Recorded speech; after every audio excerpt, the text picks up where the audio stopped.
سے ان کی کتابوں سے دہشت گردی نہیں پھیلی، امن قائم ہوا، اور دہشت گردی پھیلی تو 4 عالموں کی کتابوں سے۔ آج اٹھاؤ، ریسرچ کرو، پوری تحقیق موجود ہے، اور سب سے بڑی چیز دشمن آج اعتراف کر رہا ہے۔ نمبر 1 حسن البنا، ٹھیک ہے نا، نمبر 2 سید قطب، نمبر 3 مولانا ابو العلا مودودی، اور نمبر 4 خمینی۔ یہ ہے دہشت گردی کے منبع۔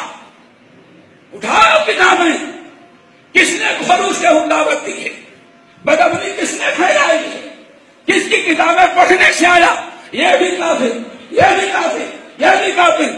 اتنے بڑے علامہ ڈاکٹر فضل الرحمان اگر ان کے بہا پر بیعت نہ کریں تو یہ بھی مرتد ہے۔ یہ سبق کس نے سکھلایا؟ کس کی کتابوں نے؟ ہندوستان میں مودودی صاحب، ان کی کتابیں، حسن البنا جو بابا قوم ہیں، سید قطب، کہا جاتا 4 آدمیوں کی کتابوں سے بد امنی پھیلی ہے۔ اللہ اکبر۔ بلکہ بھی تو کہاں 1937 میں، کب مولانا ابو العلا مودودی کی کتاب جب عربی میں ترجمہ کی گئی اور باقاعدہ مکہ مدینے میں پہنچی، خلیج میں، وہاں لوگوں نے سوچا ہاں انقلاب لانے کا سب سے بہترین طریقہ کیا ہے؟ یہ ہے، اور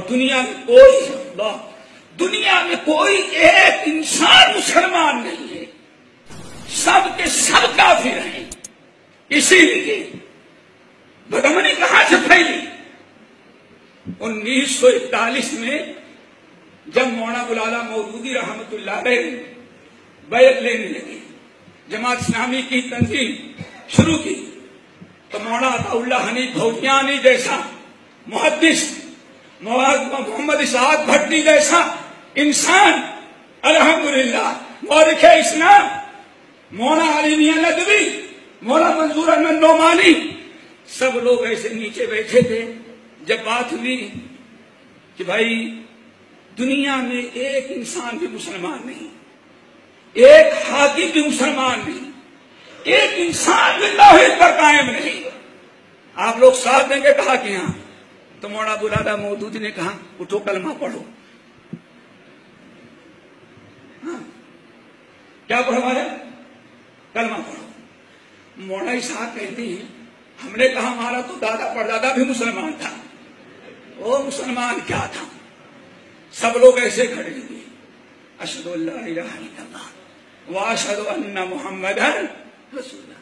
تجدید ایمان، اللہ اکبر۔ ایمان کیوں تجدید کرایا جا رہا تھا؟ کیوں؟ یہ سب غیر مسلم ہیں، ہمارے ساتھ شامل ہو جاؤ، اب دوبارہ انقلاب لانا ہے۔ بد امنی یہاں سے پھیلی ہے، لیکن الحمدللہ ہمارے علماء اہل حدیث آج سے نہیں، ہمیشہ انہوں نے کتاب و سنت کا دامن مضبوطی سے پکڑا اور امن و امان کی کوشش کرتے رہے، کتاب و سنت کی روشنی میں جان بھی دیا، مال بھی دیا۔